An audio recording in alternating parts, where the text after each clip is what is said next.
Do you feel stuck on your journey to better health? You've improved your sleep, you've started exercising, you do it all, you run, you do resistance training, you do high-intensity interval training. You seem to be doing all the right things, but you still don't feel as good as you should. Today's guest on Healthy Longevity believes, as I do, that you should never feel stuck in your health journey, but you should always be moving forward. And there's so much we can learn and do to help you. And that's what we're here today to learn from Dr. Neil Paulvin. Thanks for joining me, Neil. Thanks for having me. Looking forward to it. All right, a bit of a background. Dr. Paulvin, or Neil, he called me Florence, right, is a physician who has board certifications in family medicine, osteopathic manipulation, and anti-aging and regenerative medicine. Wow, that's a lot to have accomplished. His practice is in Manhattan and combines both traditional and alternative medicine to help patients live a healthy life and perform at their best. He also works in mitochondrial health, bioidentical hormones, longevity medicine, and the brain-gut connection. It just about covers everything. I'd like to start by asking you how you came to develop this unique practice around age management and regenerative medicine. Sure. So it started it started about early 2000s. I was just starting my career after residency. I was in a kind of rural area, so I was kind of a lot of the treatments and a lot of the docs that were down there were very, very, very old school. And I had always like kind of pushing the edge, learning the newest things to begin with. I was also a patient. I had severe headaches. I'd seen every traditional doctor known to mankind, and nothing healthy actually gave me more side effects. So I was delving into things like acupuncture and mind-body medicine way before it's kind of in vogue now. So that kind of set me on course. And then I kind of hit a point where I liked family medicine, but I needed to, I liked doing the anti-aging the preventive health more. And I started doing things like when PRP had just come out, platelet-rich plasma. NAD had just starting kind of getting a little buzz behind it, probably a decade ago now. Peptides were still a whisper a little bit, and everybody wasn't doing them. So I kind of went down that rabbit hole. And if you're doing that, you have to be doing anti-aging or preventative or sports. And that's kind of where my practice went to. Cool. Well, so you did everything at the beginning. You saw every kind of patient from a child to women, men, aging, and all of the rest. 92. Yeah, you got a great. How many years did you do that as family doctor? Full blast, probably I think it's 11, 12 years. Good. I'm sure you learned a lot about how to be the old-fashioned doctor in that kind of setting. I did, and I liked it. I loved what I originally went into that was because you had such variety. You weren't just looking at somebody's brain. You were a neurologist looking at brain and nerves every day. Or I love the fact that everything was different. And part of the reason I love this space now is you're going down the rabbit hole, you're looking at data, you're trying to figure out what the problem is, what the root cause is, which is in an old school way family medicine is in a lot of ways, but they don't think about it that way, especially then. So it definitely kind of got me started on the journey. What labs do you typically like, or biomarkers, as we say nowadays, do you typically recommend to start? Is it individualized to a person, or do you have a planned initial approach with the patient? It's both now. I mean, unfortunately now there's probably I could be doing tens of thousands of dollars of labs if I wanted to be. I have a set initial panel of biomarkers I do on everybody who comes to see me in most cases, unless they're a chronic illness patient, and even then there's a huge overlap. And then I will, based on I have initial conversation with everybody either over the phone or in person, I will add missing pieces if they need stool testing or gut testing. Do they want DNA? Do we need to do metabolite testing? I mean, and then I kind of will take the pieces from there. Do they need specific autoimmune things going on? So I kind of will start with the foundational stuff, and then I've learned how to pick and choose what I need to add on to that. You personalize it to the human being, which is great. And you're able to dig in and really understand the bits and bytes of that human being. Do you find that nowadays patients are actually seeking more information about how to protect their health proactively? Because I've seen that change happen with COVID. Maybe the mixed blessing in COVID is that people began to understand that protecting your health was important, because if you had underlying diagnoses or other issues, you actually didn't do as well during COVID. You actually were at much greater risk. That was my impression. What have you seen in the last few years? No, I've definitely seen, I think we saw two pretty good trends come out of COVID. One is that patients are being proactive. They're being their health advocate. They're either telling their primary care doctor, hey, I want to get these tests done. They're doing their tests at home, and they're coming to me and wanting those tests. And then on top of that, they now are important to them to be preventative in terms of it not just being reactive like our healthcare system is, where, okay, now you have diabetes or high blood pressure. Now we're going to treat you. It's like, let's see if we can avoid you getting those things and helping you be healthy and, in theory, live longer. Yeah, absolutely. That's where I started. Like I was seeing these numbers when I would look at screens of patients back in the 90s, even in the 80s, and I'd be like, well, you're going to have a heart attack or you already have diabetes. You're on your way. And people didn't even know it because in our usual healthcare system, it's reactive, not proactive. We don't look for disease because it's considered a fishing expedition. Even at Yale, old-fashioned medicine and elsewhere, it's very hard to flip that paradigm. I think you've done it well, so I'm impressed.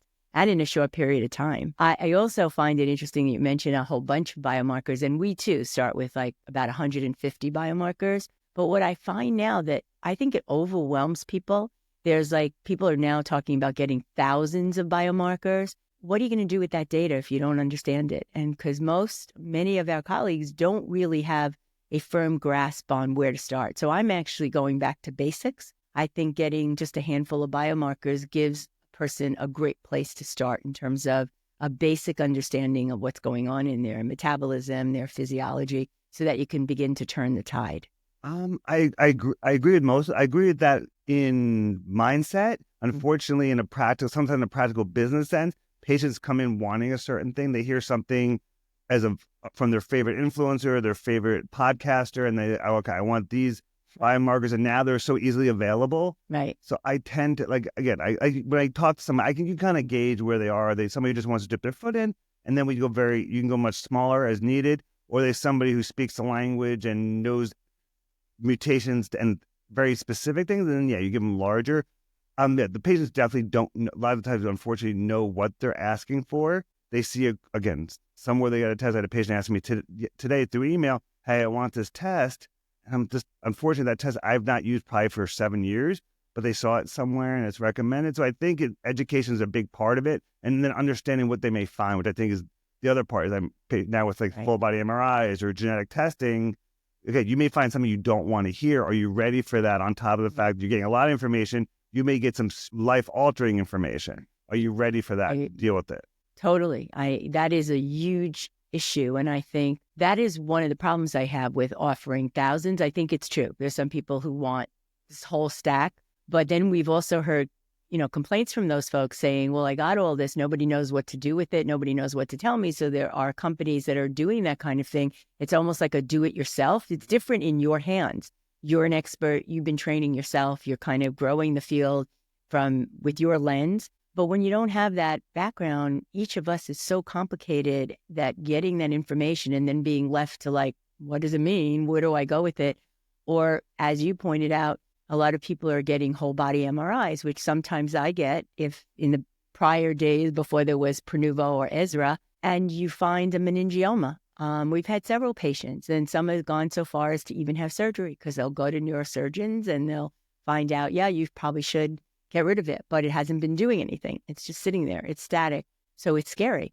The same thing with ApoE4. I found in the past, that's a common one. Like new people will say, oh my God, they don't realize ApoE4 is also an indicator of high cholesterol. And all of a sudden they look it up and all of a sudden they look and see that it's connected to dementia or Alzheimer's, and it becomes a whole different ballgame. So knowing how to sort of guide that message, I believe it's possible, but I think a lot of education, both for the public and probably for our colleagues. They need to know how to handle that. All right, let's dig in a little more specifically about peptides, because I know that's a particular focus of yours and you're really good at it. You have a lot of peptides at your fingertips. I'm curious about how you apply it, how, patients receive it. What do you find to be the most successful? Maybe even mention the top 3 that you think are really useful, because we're having headaches around that field as well. Apparently the FDA, just rejected the appeal for BPC 157, and that is an issue. I don't know if you know some of the doctors involved in it. Dr. Edwin Lee went to the FDA with the group, and it was impossible to give their side of the story. There were too many heavyweights on the other side. So even though there's tons of data in most of these peptides. Fortunately, it's to be determined. We'll see what happens. I mean, BPC is probably the one BPC 157 is a peptide that everybody knows.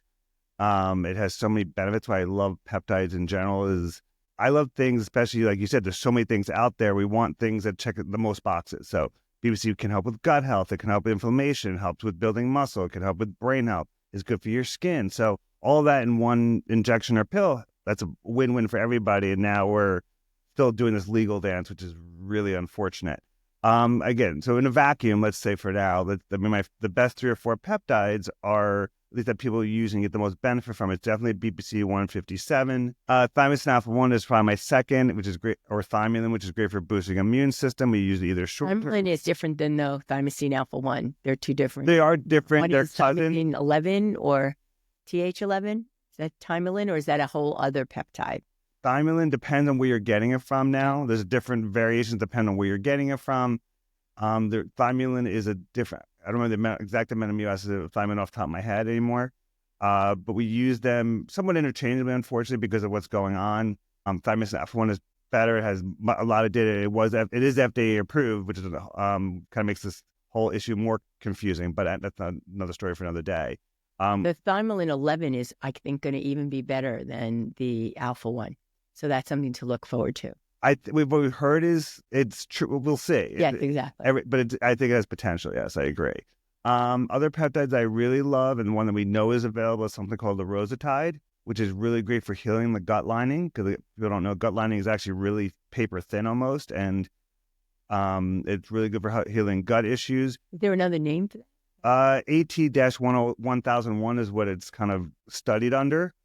We see incredible benefits when we combine it with either BPC and or butyrate for patients who have anything from Crohn's or ulcerative colitis. And that's gastroenterologists used to hate me because I give them that combination, pay my patients that combination before their colonoscopies, and then the doctor would do the repeat, and they'd be like, "What are you doing? That doesn't work." And then they see the results and like, "Okay, whatever Paulvin's telling you to do, just keep doing." Sure.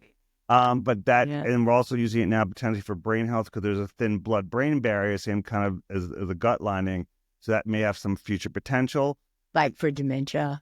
In theory, again, it's in the early stage of being studied for things like that. That research, unfortunately, is way down the line, I think, at this point. But it has very little downside or no downside. I haven't found any downside with BPC 157.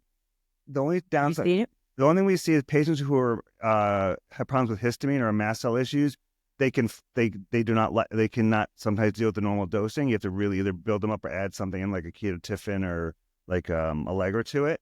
But yeah, or otherwise, it's one of the most benign peptides out there. The other one to look at is something called Amlexanox, which I've been turned on from other longevity docs out there. And in terms of it works great for mast cell histamine patients. It's good for weight loss. It actually has been shown to decrease inflammation all over. And there are some studies regarding brain chemistry. So we now know that maybe an add-on for patients with Parkinson's or Alzheimer's. And again, it's something that has very minimal side effects. How do you take that? How is that supplied? And it's a pill. It's usually people that take it 2 or 3 times a day. So that's and how long a time do you have to wait for it to see effects? It depends what you're taking it for. If you're taking it more on the allergy side, almost instantaneously. If you're doing it more for an anti-inflammatory or brain component, I've seen it in 4 to 6 weeks. And like the way I explain a lot of this stuff, it's kind of how you have to fill the bucket fast as it's leaking. So people who are really bad, they'll notice it quicker. People who just need a little bit of a boost will take longer for it to really notice that difference. So those are kind of the ones I like. I mean, what's great about peptides, besides the fact they check all the different boxes for a lot of people, is you can get a cream, a shot, a pill, a nose spray. So depending what you can or can't tolerate, you can in most cases do a peptide. Just a question of making sure you're getting quality product. Got it. Yeah. Well, that's fascinating. And I'm sure our listeners will enjoy exploring it and go try to find it. Exactly. Yeah. That is one of the issues. And so how did you develop this expertise and how do you share that expertise? Particularly, let's stick with peptides for the moment with your patients. How do you demystify or simplify? I try to. I am the king of like cheesy analogies and metaphors. My patients are used to it at this point, but I try to break it down. Again, most of my patients, very simple. Like I said, I break it down. There's 6 buckets. There's 6 buckets of different types of peptides, muscle and inflammation, brain, gut, the vanity, skin, hair, weight loss, mitochondrial ones. And then you kind of have the bucket of misfit toys, the ones that just don't really fit into any category. And then you have to go through how to take them. You're kind of going to go step by step. And what's amazing now, about 5 or 10 years ago when I started, you'd be like, have you ever injected yourself? Patient would be like, what? Now, oh, sure, I do it all the time. It's like the men doing testosterone, women with fertility and other things, injecting themselves has become kind of the norm. So it's not as daunting as it used to be, which takes a lot of the tough teaching out of the equation at this point. Yeah, so most of your patients are in person as opposed to telemed in order to get them started, particularly when it's injections, or do you do that even through a telemed? Right now, my practice is probably 60-40 telemedicine. I mean, I went down the rabbit hole with, I think I have 21 licenses in different states, so we just ship them all over. Most of the patients peptides are virtual. They just want to say, like you said, there's so much noise out there. They want to, okay, this is what I should be taking. This is how I wanted to structure my program, and then they're on their way.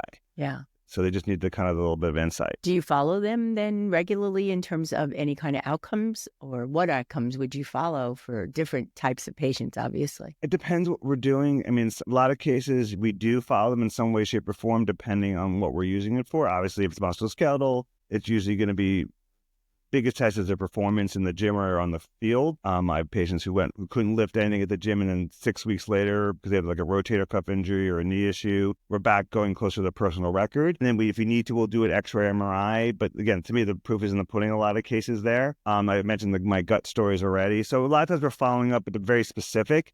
It's just sometimes it's interwoven into what else we're doing. Great, good to know. Yeah, it's tricky though, because the rules have somewhat changed, but then you have to be careful because you are a physician. You want to do the right thing. You're above all, do no harm. And so it's a bit of a juggling act, I think. So it's not easy. It should be, congratulations on getting it right. Yes, it's tough. And once you know how to dance, it's not that hard. But yeah, learning is hard though part. Have you had some experience with GHK copper and some of the peptides that literally change your skin from the inside out and have a Botox-like effect, but also a great impact on collagen? Have you had experience with that peptide? It's become very amazingly popular from all ends, from the doctor end and the social media end. And there's a lot of benefits. We started using it more as a general medicine probably 5-7 years ago, and we used it a lot for brain health and for tendon health. It's kind of a nice add-on for tendon injuries.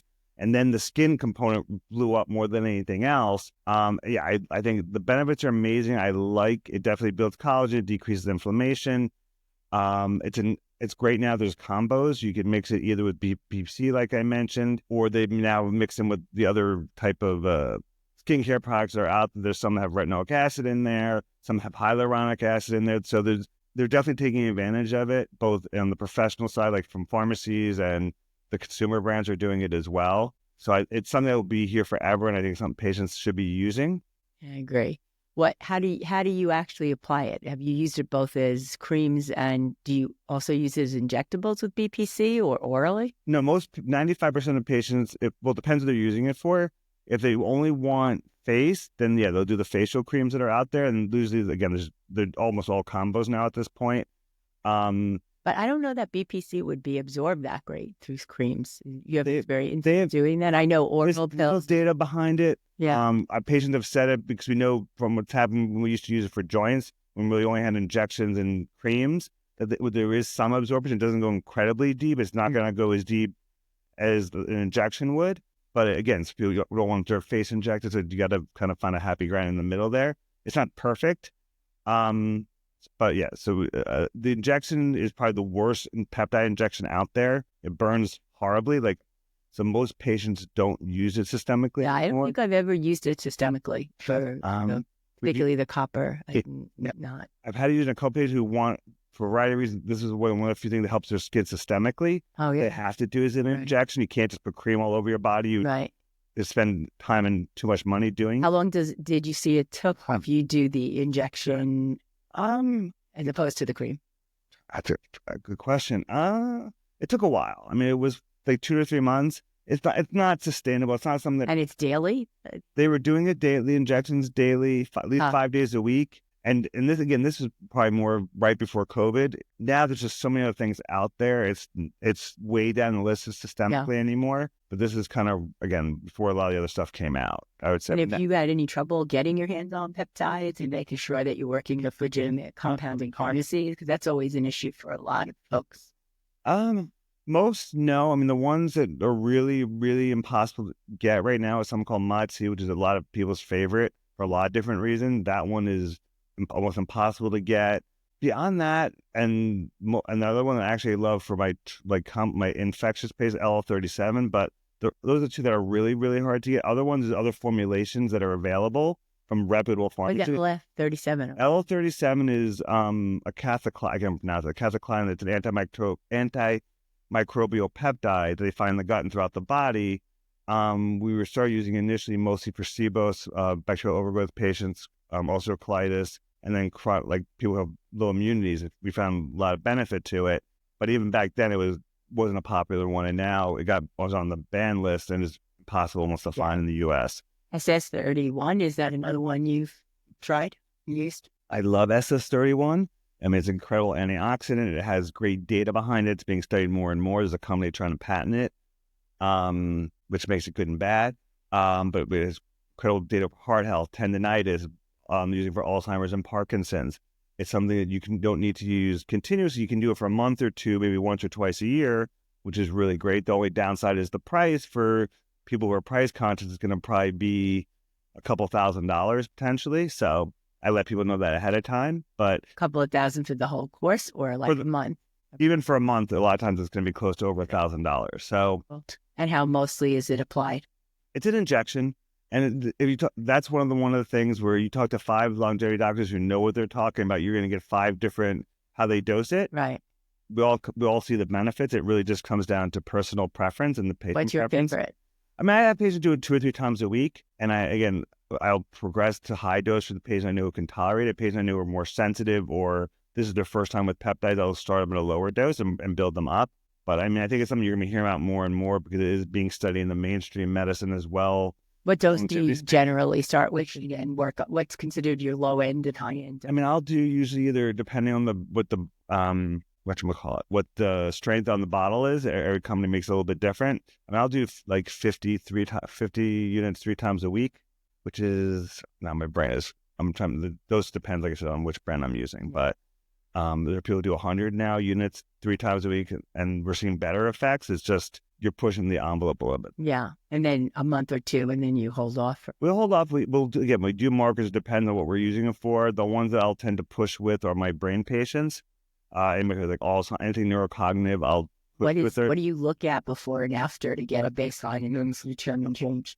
But now, this is, like I said, there's so many more tests out there now, even in the last 3 months. I mean, I love getting a neuroquant, which is a volume-based MRI that has other data to it. I call it now the brain tests that are out there that you can now do mostly in New York, but other states you can do more of, things like GFAP, IL-6, amyloid, beta amyloid, and tau proteins that we can measure. And you see changes metabolically with it? I've seen some cases. I've seen data. Definitely inflammation has gone down.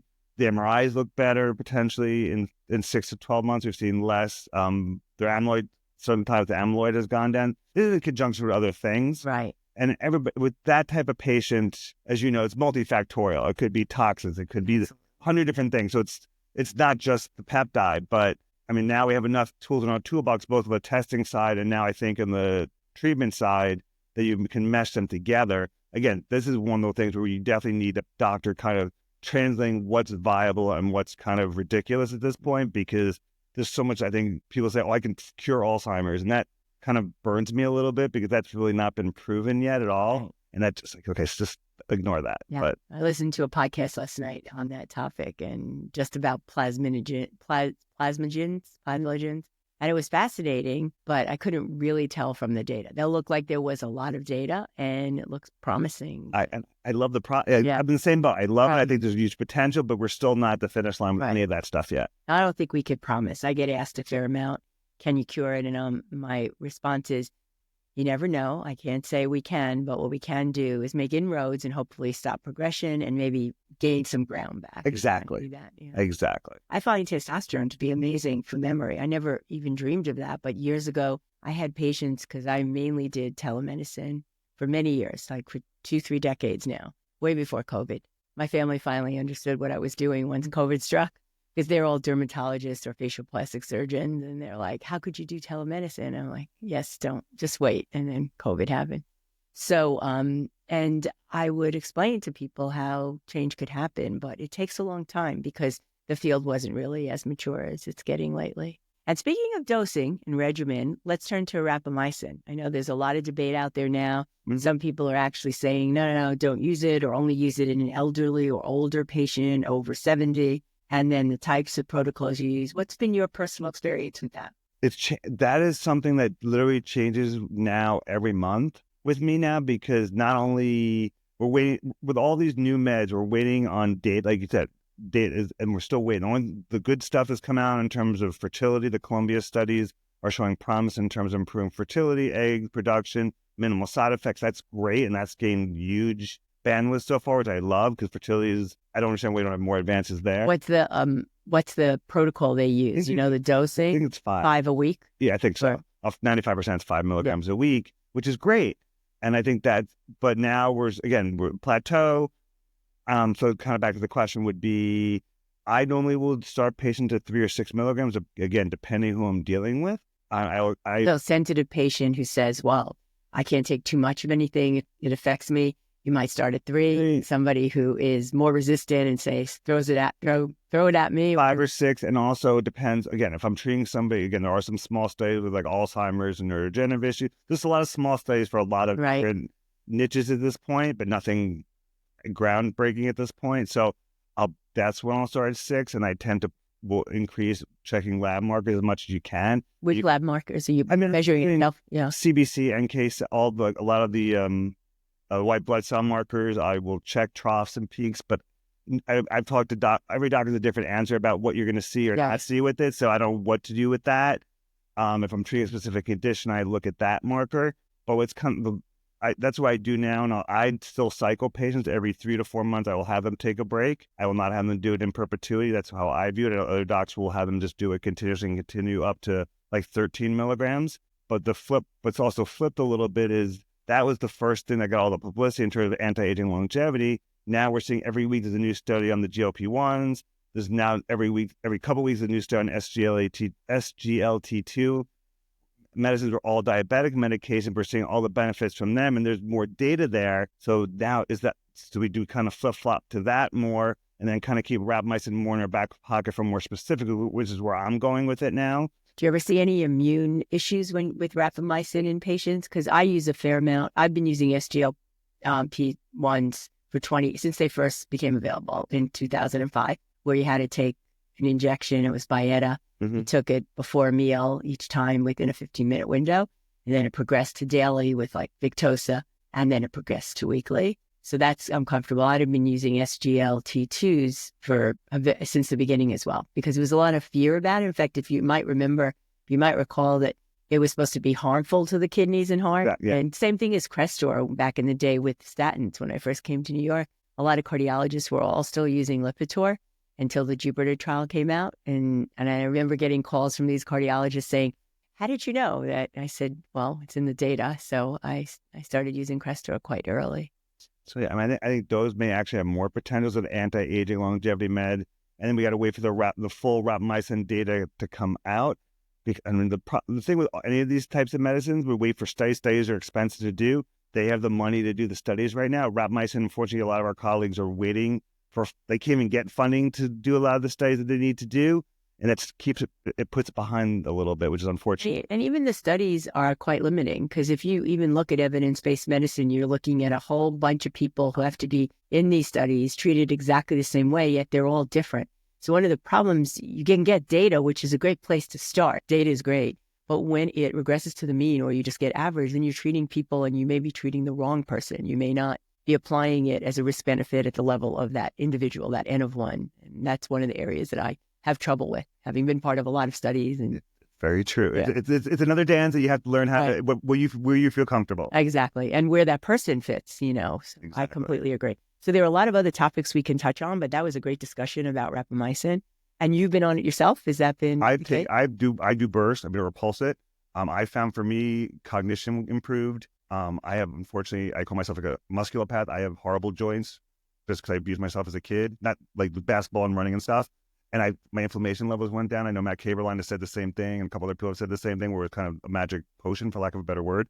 And other people don't feel that at all. So for me, I like it, but I do pulse it. It's not something that I want to be doing in So you take perpetuity. like 6 a week for I do 6 weeks couple for of about months? 10 weeks, and then I'll stop it. Perfect. And then every 6 to 12 weeks, I'll restart it. That makes sense. No, I think we have the benefit of watching our own body, because when I introduce something new, unless it requires a prostate, I will test it before I actually start using it to see how I understand it from the inside out. Like I did it with every GLP-1, most of which I couldn't tolerate. And I had a very hard time, even at very low doses. It just didn't agree with my gut and the way I felt on it. But I got to understand it from inside out, as you're saying, just like you're doing. And it helps. It helps you explain to patients what they're going to feel, what the side effects may or may not be. And to understand the spectrum of how these drugs interfere. Exactly. So there's a few other things that I think you talk about too. I don't know if we have a few more minutes. It'd be great to hear your thoughts on red light therapy, methylene blue, hyperbaric oxygen, something we've been looking at, plasmapheresis, which we're initiating here actually now. That kind of those areas. If all those things have great potential, are great. I think they have huge potential. I think now we're learning how to use them. They're not just kind of a cool buzzword. I mean, the one that has me most excited, and the one you mentioned you're starting here soon, is plasmapheresis. Because it again kind of goes back to the same thing we've mentioned, is it has data behind it, both for medical issues and potentially now for aging. And we know why it works and how to integrate it into a practice. So I think that we started to see both initially for like autoimmune issues, and now we're starting to see it for long COVID, and now patients are using it to decrease inflammation and lower their biological age. That's a whole nother, I'm not going to debate how great biological age is, but I think it's something that it's something that you're going to hear more and more about, because it just has so many benefits to it. And the only problem right now is the cost per patient, unfortunately. But it was also great with plasmapheresis. It plays well in the sandbox with some of the other things that you mentioned, depending on what's coming to using you. I know the day before, the day after, a lot of people are doing methylene blue because of its benefits. Methylene blue, and Juben loves calling it a pool cleaner, which is not how we use it. There's a lot of data because the antimicrobial, antiviral, antioxidant, it decreases inflammation. It's actually, people are using it for their skin now. So it's something you could do as an oral and IV. And again, a lot of doctors are incorporating that with it. And then also hyperbaric. I mean, that's something that's we knew about for a while. And now some of the studies coming out of Israel and just general practice and data that's come out on Alzheimer's and other brain health and autoimmune issues. Now, like 2 weeks ago, PTSD, and I think it was bipolar improvement with hyperbaric. That to me is a home run for patients. Yeah. Again, it's not a medicine. It's something you can find almost in any town now. It's not something you need to travel to New York, LA, or Miami to do. No, it's hard sometimes to get appointments and to do it at the right level, because Aviv Clinic is the one in Israel I think you were alluding to. They opened up in Miami and Boston. Oh, cool. I mean, it's a great program. The only downside, it's 12 weeks for nothing, which is good and bad. But they brought it to the forefront, and I mean, it's great. Again, inflammation and Alzheimer's, and also, I mean, pro athletes travel. Every pro sports team that has one in their facility, and I think it has so much potential. And I love things that, like I said, check a lot of boxes and also play well in the sandbox with other things. Yeah. Are you referring your patients for the hyperbaric? I do all the time. I do it. My patients who do it. Or you have your own treatment? No. Oh. I decided 2 years ago I'm going to refer. I'm not having everything in one spot like you do. It just. I don't have all of that. But you have a lot of stuff here. Right. But yeah, it's just not how I want to practice. Right. I love referring to the people who do it well and have the staff who do it great. And especially being in Manhattan, it's a biohackers paradise here. But I refer a lot of my patients to it for it. And again, in conjunction with some other things that we've discussed. If they're a health optimization patient, we know how I give them a stack, which is a combination of things that work together really well. If they're unfortunately a neurocognitive patient, still is going to work. And you do this and this with this IV, and here you go. So it's fun. Yeah. Have you tried hormones like oxytocin or any of the other combinations for PTSD or any of the other? Once or twice by depression, things of that nature. I've done it kind of what I'm looking for. In the distance, meaning I treated my patients for other things and it's improved that. That's one of the niches I don't delve into. There's a lot of great integrative or preventive psychiatrists around, especially that's something you can do telemedicine-wise, right. That I'll do it in conjunction with other things, but I don't delve into it myself as much because that's one thing I think if you're doing that, you need to be doing it every day. Yeah. But there's great potential with things I hate SSRIs for most patients long-term.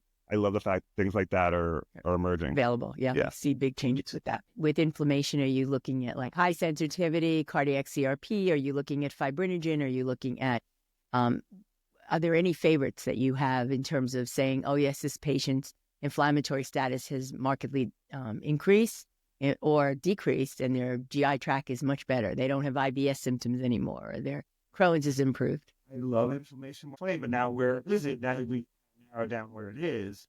My favorite 2 or 3 are, CRP is still great no matter what.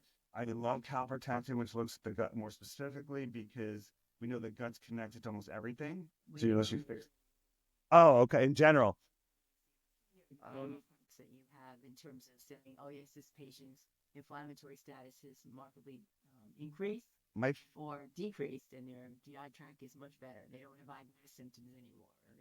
I love inflammation markers because you can almost do it for every area of the body now, which is great. So not only, it's not, okay, you're inflamed, but now where is it? Now we can kind of narrow down where it is. My favorite 2 or 3 are, CRP is still great no matter what. I love calprotectin, which looks at the gut more specifically because we know the gut's connected to almost everything. So unless you fix the gut, and you can do it traditionally, it's not something that's like some holistic test. And my other favorite ones now are the heart inflammatory ones that are a little more specific.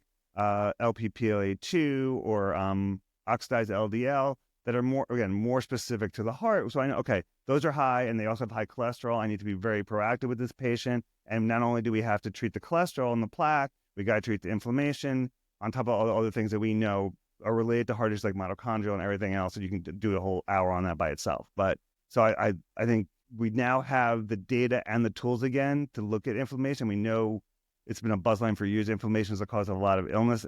I think it all boils down to the immune system and inflammation. Exactly. I think if you get your arms around that, but figuring out the path and the journey, I think is complex for each of us. All right, I think we're ready to wrap, but I always like to ask visitors in the podcast, if a friend asked you, like, what's the one thing you would say that I could do to markedly optimize my health and get longevity?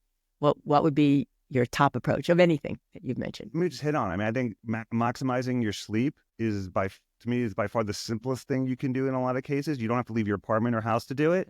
And we just know not only how you sleep, but maintain your circadian rhythm, how important that is now. I think that's the number one thing that you can do. And it's in theory, it's easy to do because, again, it's free and it's in your home. Right. Except if your home also has some little rugrats around and kids, and that can be harder, but you have to get them under control as well. There's a lot of ways now you can work around it. I have a 1-year-old right now and who loves hopping in bed with mommy and daddy, but we work around it. Yeah. All right. Well, this was fun. Here are the 5 takeaways that I think you'll find really useful. First, the trends out of the COVID-19 pandemic were really important. They include the fact that we want to make sure that you can be your own health advocate. That's one of the roles I have here and one of the things I want to share. Also, be aware that you want to be proactive, not reactive, and find a clinician that can help you do that. The second was continue exploring on your own journey to optimizing health. And if you find yourself in a rut, look for ways to break out of it. There are tests you can do. There are clinicians you can see. Make it a more personalized, proactive approach to optimizing your own health. 3, peptides, a big popular topic now due to all the research that's showing how safe they are, and their efficacy is amazing for a wide range of disorders and for longevity itself. The potential is huge. 4, Neil shared that his top 3 promising peptides include EPC 157. This is one that helps your gut and your brain, your joint pain, your arthritis, inflammation, and inflammatory gut disease. The second was thymolin, a peptide that inhibits pro-inflammatory changes and processes and cytokines and improves your immune system, which is really critical. The third is lorazepam for healing the gut lining and in combination with other peptides for Crohn's disease and colitis. Other cutting edge to wrap it up, proactive treatment with great potential and are in use today is red light therapy, hyperbaric oxygen therapy, methylene blue, which is IV, or you could take it in other ways, and plasma exchange therapy or plasmapheresis. I'm Dr. Florence Comite. I'm really excited that you've joined me to listen to our podcast and to continue on your journey to healthy longevity. See you soon.